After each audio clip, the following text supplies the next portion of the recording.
ನಮಸ್ಕಾರ ವೀಕ್ಷಕರೇ, ನಾನು AR ಕನ್ಸ್ಟ್ರಕ್ಷನ್ ಇಂದ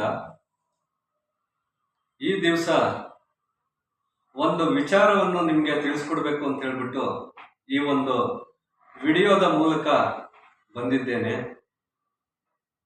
ಅದು ಏನಪ್ಪ ಅಂತಂದ್ರೆ, ಸಾಮಾನ್ಯವಾಗಿ ಈ ಮನೆ ಕಟ್ಟುವಂಥವರಿಗೆ ತುಂಬ ಇದು ಉಪಯೋಗ ಆಗುತ್ತೆ ಅಂತ ತಿಳ್ಕೊಂಡಿದ್ದೀನಿ. ಅದೇನಪ್ಪ ಅಂತಂದ್ರೆ ವಾಸ್ತು ಅಂದ್ರೆ ಏನು ಅನ್ನೋವಂಥದ್ದು ಪ್ರಶ್ನೆ ಎಲ್ಲರಲ್ಲೂ ಮೂಡುತ್ತೆ. ವಾಸ್ತು ಅಂದ್ರೆ ಏನಪ್ಪಾ ಅಂದ್ರೆ, ಪಂಚಭೂತಗಳು ಸೇರಿದಾಗ ವಾಸ್ತು ಅಂತ ಹೇಳ್ಬಿಟ್ಟು ಕರಿತೀವಿ. ಆ ಪಂಚಭೂತಗಳು ಯಾವ್ಯಾವು ಅಂತಂತಂದ್ರೆ, ಮೊದಲನೇದು ಭೂಮಿ, ಎರಡನೇದು ನೀರು, ಮೂರನೇದು ಗಾಳಿ, ನಾಲ್ಕನೇದು ಅಗ್ನಿ, ಐದನೇದು ಬಂದ್ಬಿಟ್ಟು ಆಕಾಶ. ಇವೆಲ್ಲವೂ ಸೇರಿದಾಗ ವಾಸ್ತು ಅಂತ ಹೇಳ್ಬಿಟ್ಟು ನಾವು ಕರಿತೀವಿ.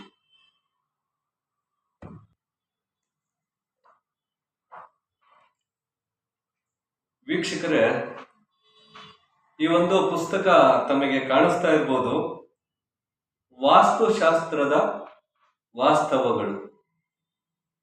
ಈ ಒಂದು ಬುಕ್ಕನ್ನು ಬರೆದಿರೋ ಅಂಥವ್ರು ಗೌರು ತಿರುಪತಿ ರೆಡ್ಡಿಯವರು. ಈ ಪುಸ್ತಕವನ್ನು ನೋಡಿದಾಗ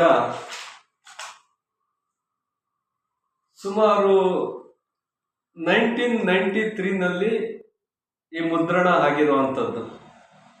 ಸುಮಾರು ಒಂದು 30ರಿಂದ 32, 33 ವರ್ಷದ ಹಳೆಯ ಪುಸ್ತಕವಾಗಿದೆ. ಈ ಪುಸ್ತಕವನ್ನು ಓದ್ಕೊಂಡು ನಮ್ಮ ಇಂಡಿಯನ್ ಜಿಯೋಗ್ರಫಿ ನೋಡಿದಾಗ ತಮಗೆ ಕಾಣಿಸ್ತಾ ಇರ್ಬೋದು. ಇಂಡಿಯನ್ ಜಿಯೋಗ್ರಫಿ ನೋಡಿದಾಗ ನೋಡಿ ವೀಕ್ಷಕರೇ, ಈ ಒಂದು ಇಂಡಿಯನ್ ಜಿಯೋಗ್ರಫಿ ನೋಡಿದಾಗ ಈ ಭಾಗ ಏನಿದೆ, ಈ ಹಿಮಾಲಯ ಪರ್ವತ ಇರ್ತಕ್ಕಂಥ ಭಾಗ ಏನಿದೆ, ಈ ಭಾಗನ ನಾರ್ತ್ ಅಂತ ಹೇಳ್ತೀವಿ, ಕೆಳಭಾಗ ಸೌತ್ ಅಂತ ಹೇಳ್ತೀವಿ. ಅದೇ ಈ ಭಾಗವನ್ನು ಈಸ್ಟ್ ಅಂತ ಕರಿತೀವಿ, ಈ ಭಾಗವನ್ನು ವೆಸ್ಟ್ ಅಂತ ಕರಿತೀವಿ. ಈ ಭಾಗವನ್ನು ನಾರ್ತ್ ಈಸ್ಟ್ ಕಾರ್ನರ್ ಅಂತ ಕರಿತೀವಿ. ನಾರ್ತ್ ಈಸ್ಟ್ ಕಾರ್ನರಲ್ಲಿ ಹಿಮಾಲಯ ಪರ್ವತ ಇರುವಂಥ ಜಾಗ ಇದು. ಈ ಒಂದು ಹಿಮಾಲಯ ಪರ್ವತದಲ್ಲಿ ಶಿವ ನೆಲೆಸಿರ್ತಕ್ಕಂಥದ್ದು. ಈ ಒಂದು ಪರ್ವತವನ್ನ ಕೈಲಾಸ ಪರ್ವತ ಅಂತ ಹೇಳ್ಬಿಟ್ಟು ಕೂಡ ಕರಿತೀವಿ. ಈ ಈಶ್ವರ ನೆಲೆಸಿರ್ತಕ್ಕಂಥ ಜಾಗವನ್ನ ಈಶಾನ್ಯ ಮೂಲೆ ಅಂತ ಹೇಳ್ಬಿಟ್ಟು ಕರೀತಾರೆ. ನಾವು ಸಾಮಾನ್ಯವಾಗಿ ಮನೆ ಕಟ್ಟ ಜಾಗದಲ್ಲಿ ಈಶಾನ್ಯ ಮೂಲೆಯಲ್ಲಿ ಪೂಜಾ ರೂಮು ಮಾಡೋ ಅಂಥದ್ದು ವಾಸ್ತು ಹೇಳೋ ಅಂಥದ್ದು. ಹಾಗೆ ಕೆಳಗಡೆ ಬಂದರೆ ಆಗ್ನೇಯ ಮೂಲೆ ಅಂದರೆ ಸೌತ್ ಈಸ್ಟ್ ಕಾರ್ನರ್ನ ಆಗ್ನೇಯ ಮೂಲೆ ಅಂತ ಹೇಳ್ಬಿಟ್ಟು ಕರಿತೀವಿ. ಈ ಆಗ್ನೇಯ ಮೂಲೆಯಲ್ಲಿ ಅಂಡಮಾನ್ ನಿಕೋಬಾರ್ ಅಂತಕ್ಕಂಥ ದ್ವೀಪಗಳು ಇರೋವಂಥದ್ದು. ಆ ದ್ವೀಪಗಳು ಕೂಡ ನಮ್ಮ ಇಂಡಿಯಾಗೆ ಸಂಬಂಧಪಟ್ಟಿವೆ. ಇಲ್ಲಿ ವಾಲ್ಕೆನೋಗಳು ಆಕ್ಟಿವ್ ಆಗಿರ್ತವೆ ಯಾವಾಗಲೂ. ಇಲ್ಲಿ ಈ ಜ್ವಾಲಾಮುಖಿ ಹೊರಹೊಮ್ಮುವಂಥ ಜಾಗ, ಬೆಂಕಿ ಇರೋವಂಥ ಜಾಗ. ಈ ಜಾಗವನ್ನು ನಾವು ಅಡುಗೆ ಮನೆ ಮಾಡೋದಕ್ಕೆ ಬಳಸ್ತೀವಿ. ಅಂದರೆ ಕಿಚನ್ ಯಾವ ದಿಕ್ಕಲ್ಲಿರಬೇಕು ಅನ್ನುವಂಥದ್ದು, ಈ ಒಂದು ದಿಕ್ಕಲ್ಲಿರಬೇಕು ಅನ್ನುವಂಥದ್ದನ್ನ ನಮ್ಮ ಬೇಸಿಕ್ ವಾಸ್ತು ಹೇಳುತ್ತೆ. ಹಾಗೆ ಈ ಕಡೆ ನಾರ್ತ್ ವೆಸ್ಟಿಗೆ ಬಂದರೆ, ನಾರ್ತ್ ವೆಸ್ಟಲ್ಲಿ ಇಲ್ಲಿ ಮಲ್ಟಿಪರ್ಪಸ್ ಯೂಸ್ ಮಾಡ್ಬೋದು. ರೂಮು ಕೂಡ ಮಾಡ್ಬೋದು, ಬಾತ್ರೂಮ್ ಕೂಡ ಮಾಡ್ಬೋದು. ಹಾಗೆ ಕೆಳಗಡೆ ಬಂದರೆ ಸೌತ್